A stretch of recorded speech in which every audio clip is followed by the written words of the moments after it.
আমার একটা ভিডিওতে একটা দিদিভাই কমেন্ট করেছে যে আমি প্রেগনেন্সির পর নাকি খুব রোগা হয়ে গেছি, এতটাই রোগা হয়ে গেছি যে দেখতে পেদিনির মতো লাগে। কি করব বলো দিদিভাই, আমি যদি রোগা হয়ে যাই তাহলে আমার কি করার আছে? আর তুমি একা নও যে এই প্রশ্নটা আমাকে করেছো, মা আমাকে অনেকেই এমনটাই বলে যে আমি বেবি হওয়ার পর অনেক রোগা হয়ে গেছি, প্রচন্ড রোগা হয়ে গেছি। এমনি পার্সোনালি আমার বাড়ির আশেপাশে আমি বাইরে বেরোলেই আমাকে বলে কি করছিস, খাচ্ছিস, ঘুমাচ্ছিস, কি করছিস, এত রোগা কেন হয়ে যাচ্ছিস? প্রেগনেন্সির পর সবাই তো মোটা হয়ে যায়, আমি কেন রোগা হচ্ছি, আমি কিভাবে রোগা হলাম? মা হওয়ার পর একটা বাচ্চা সামলানো সত্যি অনেকটা কষ্টের কাজ। আর যারা প্রথম মা হয় তাদের উপর হয়তো একটু বেশি প্রেশার, হঠাৎ করে প্রেশারটা পড়ে যায়, তো অনেকে নিতে পারে, অনেকে সয়ে যায়, অনেকে একদমই সহ্য করতে পারে না। হ্যাঁ, একটা সময় পর হয়তো সবকিছু নর্মাল হয়ে যায়, কিন্তু টেনশন, ডিপ্রেশন নামক জিনিসটা একটা সুন্দর জীবনকে কিভাবে আস্তে আস্তে ধ্বংস করে দেয়, আমি হয়তো তার জলজান্ত উদাহরণ। আমার জীবনে অনেক কিছু ঘটে গেছে আর এখনো ঘটছে, কিন্তু আমি আস্তে আস্তে নিজেকে সামলে নেওয়ার চেষ্টা করি। যাই হোক, আজ ছিল বাবুর 9 মাসের ভ্যাকসিন।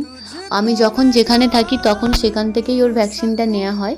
আমি যেহেতু এখন বাপের বাড়িতে এসেছি, তো এখান দিয়েই ওর ভ্যাকসিনটা নেব, তাই ফোন করে বলেছিলাম, বললো ঠিক আছে চলে এসো, ভ্যাকসিন দেওয়া হবে। তার জন্য আমরা একটু তাড়াতাড়িই চলে এসেছি। এখনো কেউ আসেনি ভ্যাকসিন নেওয়ার জন্য। যে দিদিটা ভ্যাকসিন দেবে উনিই এখনো আসেননি, তাই ওর মিমি এখন ওকে কোলে নিয়ে একটু বাইরের দিকে বেরিয়েছে। আজ ওয়েদারটাও খুব সুন্দর, কি সুন্দর মেঘলা মেঘলা আকাশ, আর এখানটার জায়গাটাও খুব সুন্দর যেখানে ভ্যাকসিন দিতে এসেছি। তাই ভাবলাম এই জায়গাটাতে রনের কিছু ফটো ক্লিক করা যাক। বাচ্চাদের দিয়ে কি আর শান্তভাবে ফটো তোলা যায়? এতবার ফোনের দিকে তাকাতে বলছি, কেন তাকাবে? ওর সামনে ওই গাছে যে ফুলগুলো আছে ওগুলোই ও তুলবে। যা হোক করে একটা দুটো ফটো তুললাম, তাও আবার দেখছি যে ভালো আসেনি। যে দিদিটা ভ্যাকসিন দেবে উনি চলে এসছে, তাই আমরা যাচ্ছি এখন ওর ভ্যাকসিনের জন্য।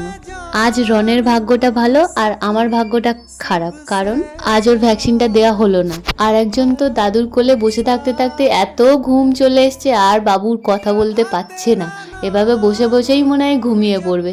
দাদু গান করছে আর ও বসে বসে শুনছে। আর হ্যাঁ, ভালো থাকার জন্য হয়তো নিজেকে ব্যস্ত করে ফেলা খুবই প্রয়োজন। এই ভিডিওর মাধ্যমে আমি এক টুকরো সুখ, এক টুকরো শান্তি খুঁজে নেওয়ার চেষ্টা করছি, দেখি পাই কিনা।